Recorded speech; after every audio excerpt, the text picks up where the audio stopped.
Assalomu alaykum. Ulug'bek Beratqobilovich, yaxshimisiz? Kayfiyatingiz qanday? Kayfiyat a'lo. Prezidentimiz mana hozirliklarimizni, aholini kayfiyatini ko'rib rosa xursand bo'lib, tadbirkorlarimizni qilgan, investorlarimizni amalga oshirgan ishlar bilan tanishdilar va biza oldimizga bundan 10 barobar, 10 karra rejalar belgilab berib, mana hamma masalalarimiz yechib berildi. Hozir qaysi obyektga borgan bo'lsalar, kim, qaysi investorda kichkina muammolargacha oxirigacha eshitib, tinglab, tadbirkorlarimizdan ham, fuqarolardan ham qayta so'rab, nima masala qo'ygan, hal bo'lmagan, hammasini hal qildilar. Juda katta mana Surxondaryoga bugun o'zingiz ham guvohi bo'ldingiz. Hech qachon bo'lmagan 6 milliard 300 million dollarlik yangi rejali loyihalarga start berildi.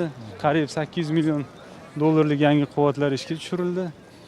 To'g'risi bu Surxondaryo uchun juda yaxshi natijalar, tarixiy natijalar. Bu prezidentimizni bugungi olib borayotgan yangi O'zbekistondagi islohotlarni shu to'liq mana shu shamoli Surxondaryoga yetib kelganidan darak beradi. Ertaga xudo xohlasa katta yig'ilish bo'ladi viloyatni ijtimoiy-iqtisodiy rivojlantirish bo'yicha va har gal yig'ilish davomida davlat rahbari avvalgi tashrifdan bu tashrifgacha bo'lgan berilgan vazifalarning ijrosi yuzasidan axborot ham so'raydi-da. Shu haqida qisqacha ma'lumot bera olasizmi? Ya'ni aholi bandligini ta'minlash, asosiy masala ishsizlik kabi kambag'allikni qisqartirish kabi yo'nalishlar bo'yicha qanday natijalarga erishildi Surxondaryoda? Bizda yil boshida o'tgan yil 25-yil 9.3% edi kambag'allik. Bu 3.8% ga tushirildi. Bu yilga bizga reja 2.8% ga tushirish. Ishsizlikni 4.5% ga tushirildi. Bu yil yakuni bilan 4% gacha olib tushishimiz kerak.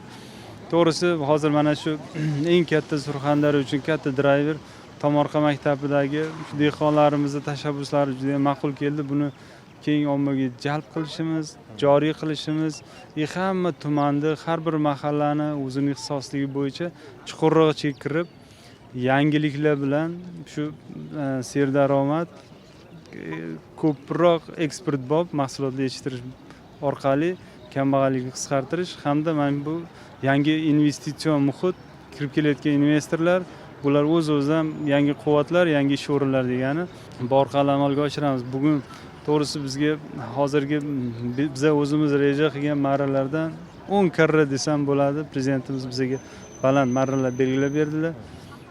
Buni endi hozir biz islohotlar shtabi bilan birgalikda hozir mana o'tirib yo'l xaritalari boshlaymiz. Bugunning o'zida mana shu ijrosiga kirishamiz. Hozir mana o'z afg'on qo'shni delegatlar kelib turibdi. Bosh vazir o'rinbosari bilan hozir uchrashuvga boramiz. Undan keyin hozir topshiriq berdilar.